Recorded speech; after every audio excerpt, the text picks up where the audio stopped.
Being born transgender is not by itself a tragedy. There is nothing inherently broken, flawed, or unnatural about a person whose gender identity does not align with the sex they were assigned at birth.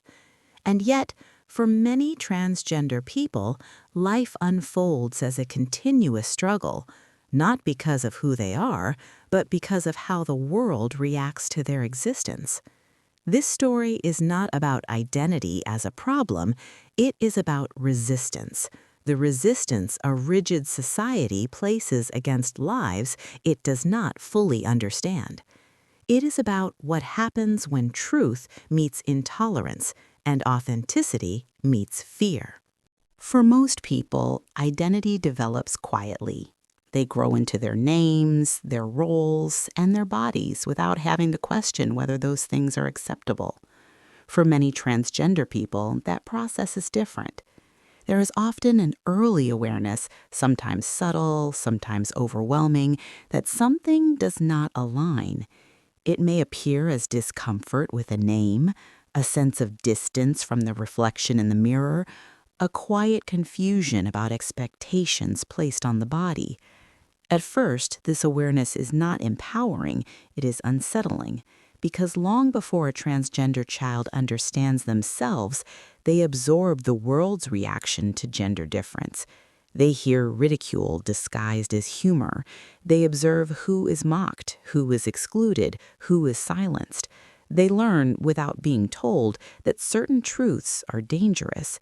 So self-recognition does not feel like discovery, it feels like risk. Many transgender people learn early that silence is safer than honesty. They learn to watch themselves constantly. They monitor how they speak, how they move, how they sit. They learn which parts of themselves attract attention and how to suppress them.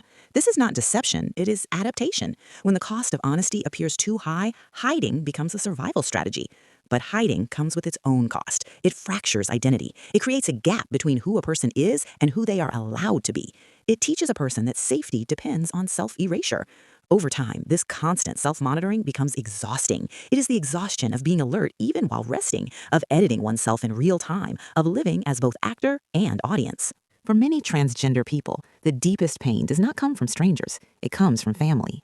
Family is where love is expected to be unconditional. When it becomes conditional, the psychological impact is profound. Some families respond to a transgender identity with disbelief. Others respond with anger, shame, or silence. Some frame rejection as concern, others as morality. Phrases like, "this is just a phase," or "you're confused," may appear gentle, but they communicate a powerful message. Your understanding of yourself is not trusted. Other responses are more explicit: fear of social judgment, fear of tradition being broken, fear of change. In these moments, a transgender person often realizes that love may depend on compliance, that being accepted may require pretending. This creates an impossible dilemma: authenticity or belonging, and no human being should be forced to choose between the two. School is often the first place where difference is punished openly. For transgender students, classrooms can feel unsafe, bathrooms can feel threatening, roll calls can induce anxiety. Bullying may be verbal, physical, or social, and institutional protection is often inconsistent. Teachers may lack training, administrators may prioritize convenience over safety, peers may learn quickly that cruelty goes unchallenged.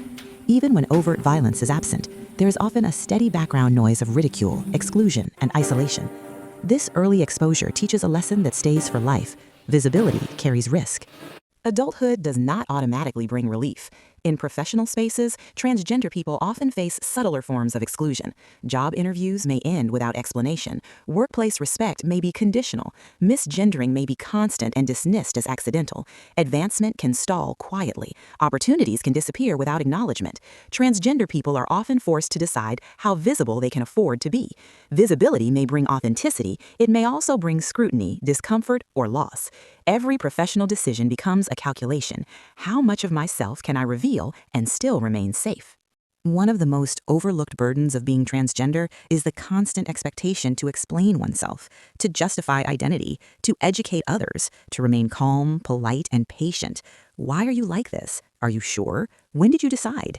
These questions are often framed as curiosity, but they demand emotional labor. They require vulnerability. They require restraint. They require revisiting deeply personal experiences for the comfort of others.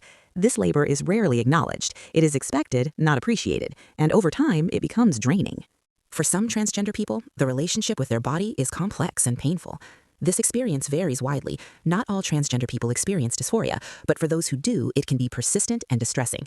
Seeking medical support should be a private, compassionate process. Instead, it is often complicated by gatekeeping and judgment. Healthcare providers may lack training. Systems may require excessive proof of identity. Care may be delayed, denied, or politicized. Instead of being treated as patients, transgender people are often treated as controversies. Personal health decisions become public debates, and agency over one's own body becomes fragile.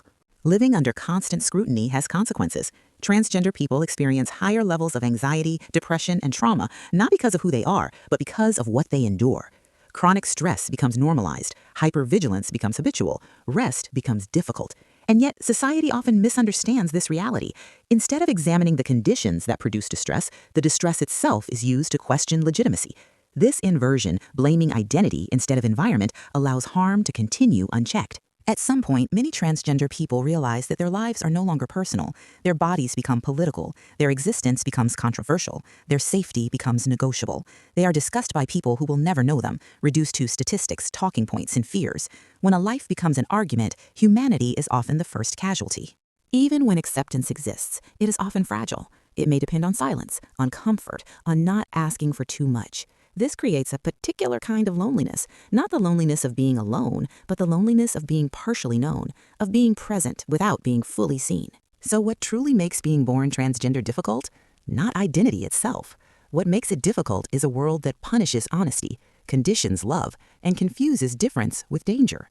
The suffering is not inherent, it is created, and that distinction matters. Being transgender is not the problem. The problem is a world that struggles to make space for truths it did not anticipate, a world that prioritizes comfort over compassion, conformity over understanding. History will not ask why transgender people existed. It will ask how they were treated and whether society chose fear or chose empathy.